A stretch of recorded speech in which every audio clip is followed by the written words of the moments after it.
अस्सलाम वालेकुम। क्या हाल है आपका? उम्मीद है आप लोग सब खैरियत से होंगे। अल्लाह ताला आप सबको अपने हिफ्ज़ व अमान में रखे। हर मुश्किल घड़ी से, मुश्किल वक्त से जो बीमार हैं अल्लाह ताला उनको सेहत ज़िंदगी दे, आमीन। आज मैं बना रही हूँ शक्करकंदी।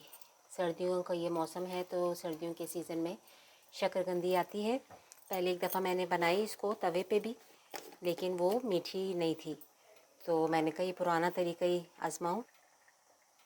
तो मैंने तवे पे भी बनाई थी तो वो मीठी नहीं थी। फिर मैंने कहा पुराना तरीका ही करूँ मैं। तो अब देखिए बहुत, एक गिलास मैंने यहाँ पानी डाला है और थोड़ी सी चीनी डाल दी है मैंने। इस तरह करने से ना शक्करकंदी जो बॉईल होगी तो उसमें खुद ब खुद मिठास आ जाएगी। और इधर मैं इसकी बना रही हूँ चटनी। इमली की मज़ेदार सी चटनी बनेगी। और इमली के इसमें ये जाएंगे मसाले, आधा चम्मच वो है कुटी हुई मिर्च और ज़ीरा पाउडर, चाट मसाला और थोड़ा सा नमक। और ये जब ज़रा गाढ़ी होने लगेगी फिर इसमें मैं थोड़ा सा डालूँगी कॉर्नफ्लोर। तो मज़ेदार सी हमारी ये चटनी तैयार हो जाएगी। और इसको मैं अभी ढक देती हूँ और ये स्टीम में खुद ही पक जाएगी। बहुत थोड़ा सा पानी है, लेकिन ज़्यादा पानी नहीं है क्योंकि ये स्टीम में ही गल जाती है, इतनी सॉफ्ट होती है। तो ये हो जाती है, फिर आपको दिखाती हूँ। अब देखें ये कितनी अच्छी, हमारे एक गिलास पानी में ही ये इतनी अच्छी सॉफ्ट हो गई है। आप इससे देख लें, देखें पक गई ना।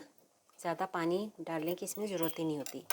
इधर ये बन गई है और इधर हमारी चटनी भी तैयार है। ये 1 चम्मच कॉर्नफ्लोर था, ये मैं इसमें डाल दूँगी।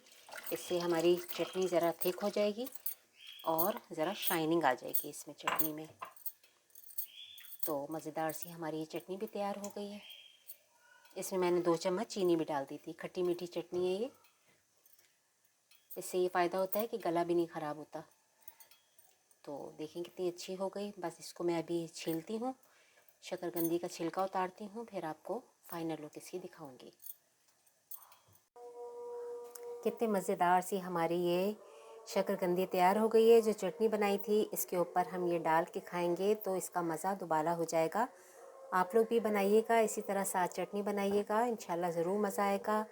लाइक और सब्सक्राइब कीजिएगा, बेल आइकन के बटन को प्रेस कीजिएगा। मुझे दुआओं में याद रखिएगा। इजाज़त दीजिए, अल्लाह हाफ़िज़।